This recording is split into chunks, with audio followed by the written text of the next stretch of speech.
So this is an interesting one. There is a petition on the petitionwhitehouse.gov site, and folks know after you get 100,000 signatures, the White House is forced to respond to your petition.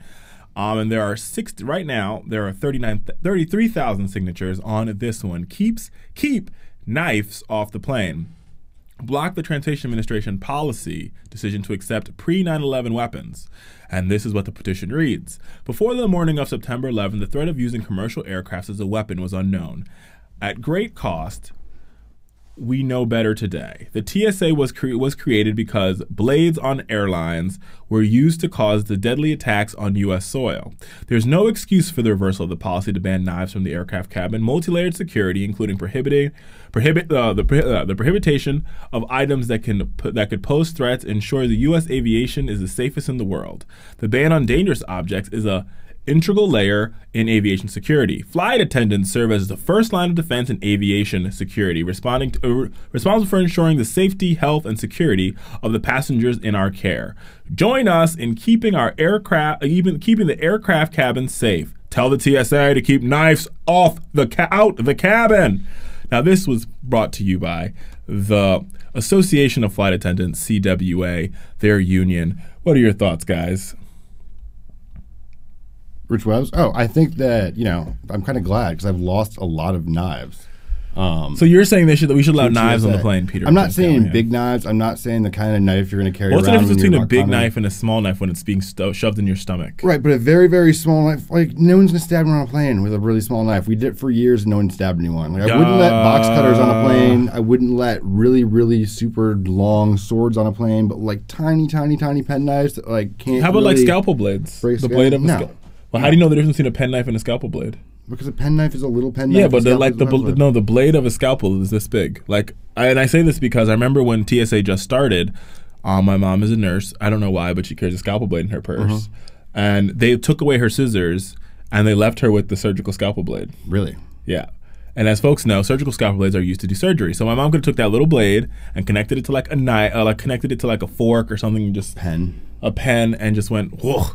And the guts of your stomach would just fall out. But in terms of a take down the plane safety thing, it's also not an issue once you have armored cockpit doors. The cockpit doors are so it's okay for people to die while the cockpit doors are. I don't really see someone coming in to do a terrorist attack where they stab people on an airplane and not take the whole airplane, try to take the whole airplane down. What are your thoughts on this, Rich? I'm clearly against it. We were having this conversation before the show went on, and it just.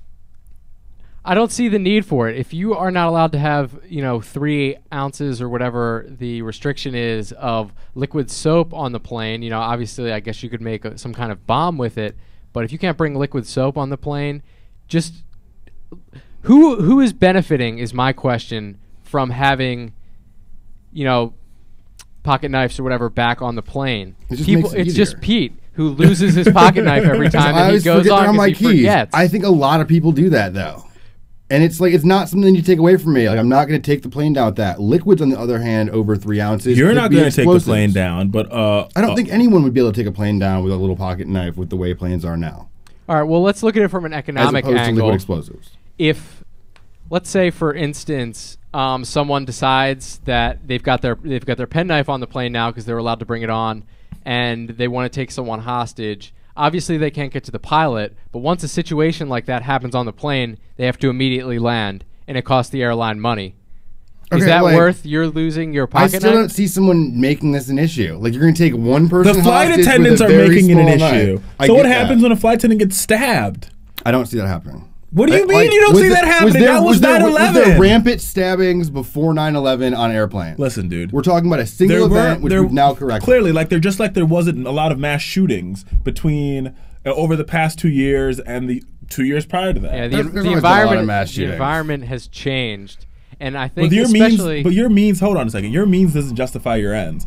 Oh, there wasn't a lot of people getting stabbed on airplanes. Therefore, we should allow knives on airplanes to see who gets stabbed. I don't think it's an actual safety issue. We're talking about knives that are not putting sharp a knife on a long. plane.